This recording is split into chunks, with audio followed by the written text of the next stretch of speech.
উপহার আর জিঙ্গল বেলসের ঝলা কাঁধে নিয়ে লাল টুকটুকে পোশাক, মুখ ভর্তি সাদা দাড়ি আর মাথায় সাদা টুপি পরে দোরগোড়ায় হাজির হন সান্তাক্লজ। শিশুদের মুখে হাসি ফোটাতে তার জুড়ি নেই। যুগ যুগ ধরে বড়দিনে এভাবেই ছোটদের খুশি করতে হাজির হন সান্তা।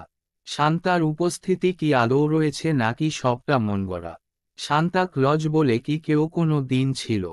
কে এই সান্তা ক্লজ? তার ইতিহাস কি? এই প্রতিবেদনে সেসব তথ্যই তুলে ধরব। সাধারণ মানুষ বিশেষত শিশুদের সান্তা ক্লজকে নিয়ে কৌতূহলের শেষ নেই। আজও মানুষের বিশ্বাস বড়দিনের আগে সাদা গোঁফদাড়ির লাল পোশাক পরা সান্তা ক্লজ রাতের অন্ধকার এসে লাল ঝোলা থেকে উপহার রেখে যান চুপিসারে। যাকে আজ আমরা সান্তা ক্লজ বলে চিনি তার এক সুদীর্ঘ ইতিহাস রয়েছে। খ্রিস্টীয় ৩ শতকের দিকে খুঁজে পাওয়া যায় লাল পোশাক, লাল টুপি পরা, সাদা ধবধবে দাড়িওয়ালা এই মানুষটিকে।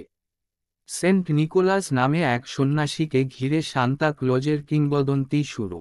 মনে করা হয় খ্রিস্টীয় ২৮০ সালের দিকে এশিয়া মাইনর বা বর্তমান তুরস্কের পাতারা নামে অঞ্চলে তার জন্ম হয়েছিল। সততা ও দয়ার জন্য সকল মানুষ পছন্দ করতেন তাকে। শোনা যায় বেশ ধনী ছিলেন এই মানুষটি।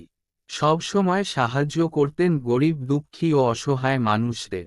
সেন্ট নিকোলাস শিশুদের প্রিয় মানুষ হয়ে উঠেছিলেন। কথিত আছে একবার নিকোলাস দাস হিসেবে বিক্রি হতে যাওয়া ৩ মেয়েকে রক্ষা করেছিলেন। পাশাপাশি তিনি ওই মেয়েগুলির বিয়েতে যৌতুক ও যাবতীয় খরচাপাতি করেছিলেন বলে শোনা যায়। তারপর থেকেই তার জনপ্রিয়তা হয়ে যায় আকাশছোঁয়া। মানুষের রক্ষক হিসেবে পরিচিতি পান। রেনেসাঁ পর্যন্ত সেন্ট নিকোলাস জনপ্রিয় ছিলেন ইউরোপে। আমেরিকায় তিনি পরিচিতি পান ১৮০০ শতকের শেষের দিকে।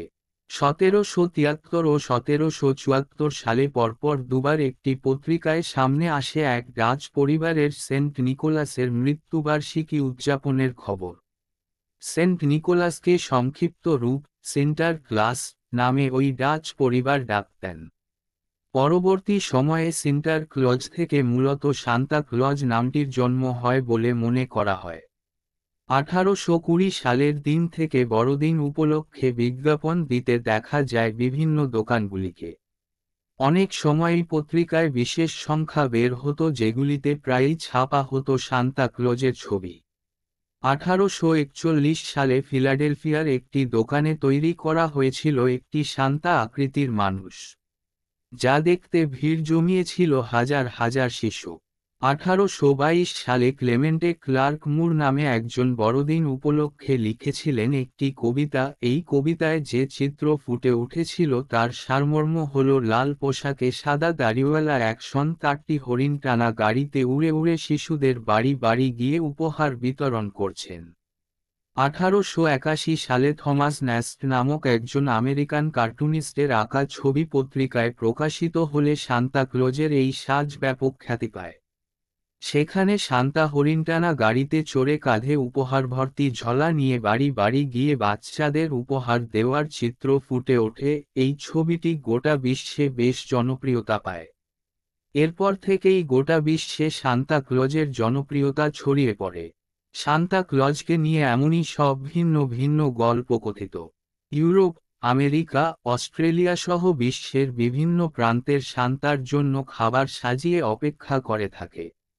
শুধু তাই নয়, সান্তা তার উপহারের ঝুলি থেকে তাদের মনের মতো জিনিস দিয়ে যাবেন বলেও বিশ্বাস করে ছোট ছোট মুখগুলো। সমাপ্ত।